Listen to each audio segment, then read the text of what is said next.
Good morning. Happy Sunday to you. Yep, good to be nice and out with a smile on your face early in the morning.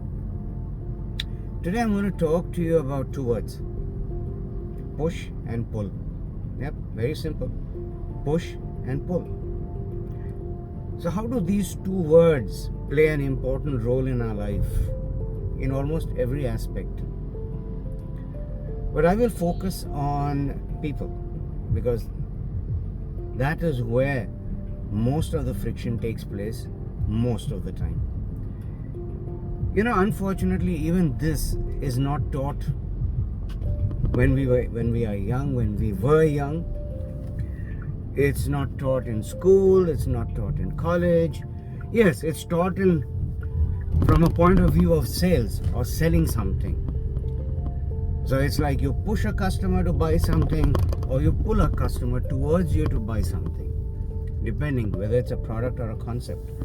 But how many of us have actually sat back and thought about how this works in relationships? It's very interesting actually. It took me some time to figure it out myself. Let's take an elastic band, for example. If you were to pull an elastic band side to side, it stretches, yes, but it stretches up to a point after which it cannot hold any longer and it snaps. Now when it snaps, it breaks, and once it breaks, it can't be used. Well, you'll say, yes, we can tie it up into a knot and use it again. Of course you can, but will it have the same strength, the same endurance? May not be. The same thing applies in relationships with people. If you keep pushing someone up to a point, and this happens over a period of time, there are some people who can endure the push from anybody. Basically, it starts within the family, meaning parents. Often you hear about kids complaining that the parents push them too much into something, whether it's to eat vegetables, whether it's to eat fruits, whether it's to exercise, whether it's about sleep, whether it's about studies, career. It's all the time push, push, push. Push is good up to an extent. But when it becomes too much, you then start repelling. Like a mosquito repellent, literally. You start repelling people. They start moving away from you. So it kind of builds a love-hate relationship, which means basically nothing. You bear each other. Point is, why do we take people to the point of breaking? What do you gain? Do you even realize that if you push somebody too much, they will break, no matter who it is? Parents, siblings, husband, wife, anybody, as long as there are human beings and we are dealing with them, you push anyone, at a point will come when they will break. Then, my friend, it becomes very difficult. So how do you know how much of elasticity to have? How much to push? Well, it's like counting to 1 to 10 or 1 to 50. When we were small, we used to play hide and seek, right? So we used to go and cover our eyes and count. By that time, everybody would go and hide. It's something similar. You have to actually measure and count up to how many times are you going to push a person. Because see, ultimately, the bottom line is, you are not going to do anything for them that you are advising them to. It's for them to act. After they realize, first of all, accept, understand, and then realize, yes, whatever you're telling them is for their own good. Because they are not able to see it, but you as a well-wisher is advising them. So if they take it, your little push is going to help them. And some people do require a push. I know I required a little push to start these series of videos. But as soon as somebody realizes, that push becomes very beneficial and it's useful. And then you're thanked for it.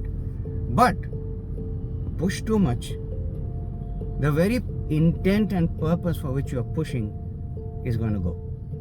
So think before you push somebody too much. And let's look at pull. How does pull work? Pull is very interesting. The reason why people don't use pull too much is one, because they don't understand it. Second, it's hard work. You're really going to build up the knowledge, the approach, the strategy. Everything has to be thought out within you when you start using the pull approach. Because if you are not convinced, you cannot convince somebody else. An old age saying, now rampantly used everywhere. If you yourself are not convinced, how are you going to convince somebody else? It's like saying, I never liked vegetables. Never. Until I started eating them and I realized the benefits of eating vegetables. And then the benefit of eating fruits. Then the benefit of having a balanced diet. So on and so forth. So you've got to, it's like testing it on yourself. When you test it on yourself, when you see results, you're convinced. And then you're able to tell others. That is the pull approach. When you pull somebody towards you and they come with their own intent and their own agreement, then you have something going. So whatever you're trying to tell them to do, it's smooth, it's natural, there's no force over there, it's voluntary. And when anything is done voluntary, the result and the outcome is that much better. So what I'm trying to say here is, when do you use pull and when do you use push? Now that is an individual based thing which you need to think out, depending on the person you're applying it to. And each one is different. Some people require a little push, some people require pull. But remember one thing, pull requires work and pull takes time. So there's a lot of planning that's involved. But there's one thing which is common for both. If you have too much of expectation, you may be disappointed. So don't build that up inside you that I tried so much but it didn't work, and then get upset. Remember, if you get upset, you're hurting yourself, not the other person. So pull and push. Which one will you use? My strategy? Use both, depending on what it is that you're trying to do, and of course, how much effort are you going to put in. That depends on you totally. And bottom line, be happy that you tried, but don't do it to such a degree that the purpose itself is lost. Pull or push?